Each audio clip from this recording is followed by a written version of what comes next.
Morning, YouTube world. I'm a little bit wore out, but here's where we are. She's ready to crank. I've got the fan just temporarily wired over there. I'm going to put a switch on it later. I don't have water in the radiator yet, but I'm going to put that in once I get it running as it circulates. And then once I see it running with water in it and I don't see anything leaking, then I'll put some antifreeze in it. And then I'm going to be leaving it. We're heading for a trip to go see the grandkids for Thanksgiving. So, and I actually need to spend my time working to get ready to leave. So I think what I'm going to do is just crank it and squirt some water in it, let it run long enough for me to see that water's not going to run out. And then I'll come back to it another day.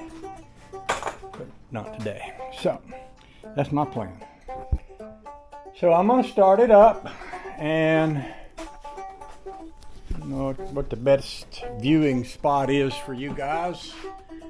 That might not be too bad right there. I am going to put a little bit of gas down the carburetor.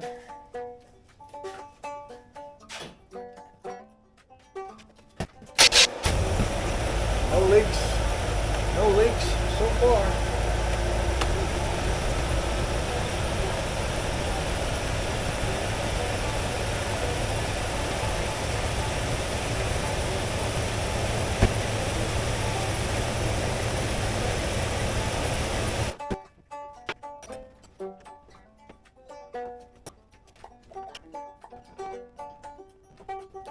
So far so good. There was a little, it looked like a vent valve on the radiator that was loose, and I tightened it up. It was just barely dripping. It's got a gallon of antifreeze and probably a little more than half a gallon of water in it. I can see the level. This radiator is made so that you can see literally down in there, and I can see the level of the antifreeze right now is, right about a little more than halfway, or maybe halfway. What will happen on this as it warms up is the thermostat will open and then it will start to flow. So it looked like it was full at first, but then when that thermostat opens up, the antifreeze and the water run through the block, and then you see it change. So I'm gonna, if you've got, this is something my dad told me a long time ago, and I've heard this in mechanic school too. If you've got some antifreeze in your water, your engine won't crack. Your water can frost and gel up. I don't think gel is the right word, but it can become slushy. And that's why, like in a colder climate, like up in Maine, you need a lot of antifreeze to keep your water liquid.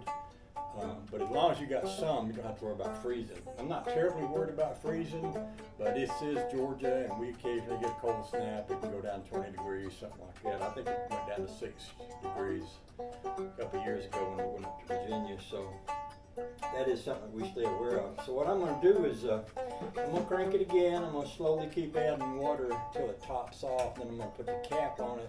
I'm going to let the cap pressurize, and then we'll look at it for leaks. And then once I decide that it's not leaking, I haven't seen any transmission fluid leaks or anything from underneath there. So once I see that everything's good, I'll let it down off the jacks.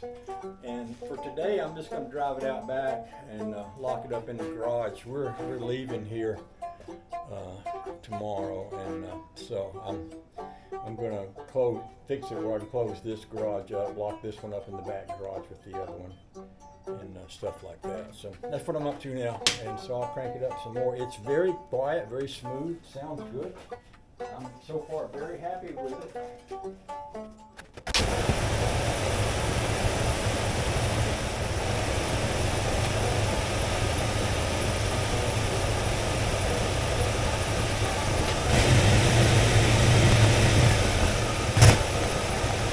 So I'm going to go back and open up the big door if it's not already open on the garage.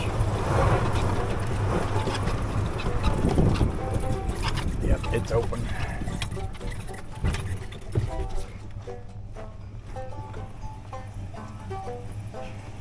That's steam coming out of it, which is pretty normal when you've had a car sitting around for a long time. Get a lot of condensation in the exhaust pipes. I know that she's lost some transmission fluid. I won't check that until I warm it up, but I can pull it out of here.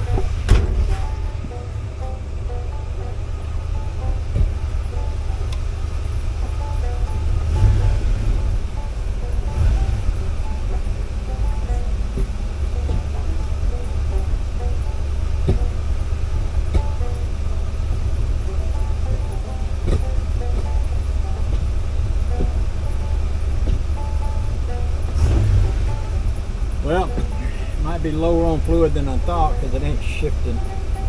Temperature's looking good. At about 140 right now. I'll go ahead and check that transmission fluid. I need to add some. I might need to add some.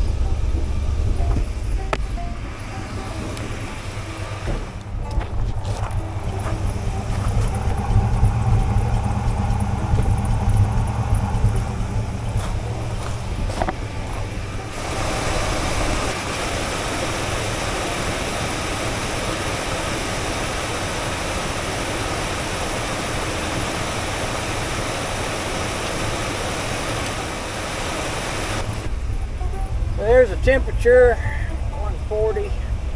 Oil pressure gauge isn't hooked up.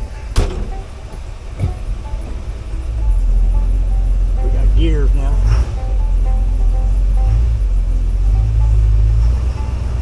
It probably needs some more transmission fluid, but I'm just going to take it down and put it in the garage while it's moving.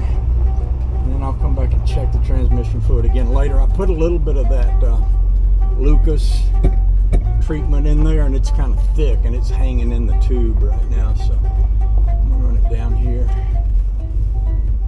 and put it inside. Another way to check your possible water leaks is to cut it off, because your engine temperature spikes once you cut the motor off, and it'll get hotter than it normally is running once it stops circulating the water.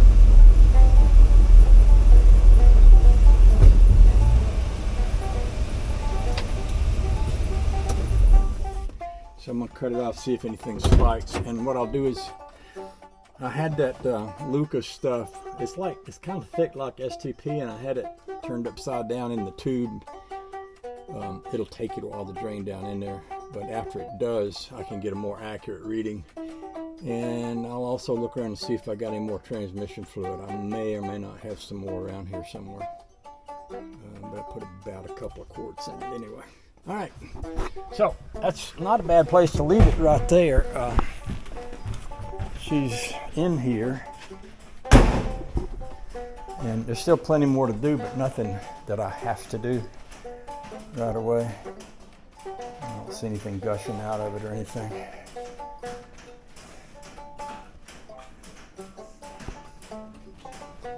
Alrighty.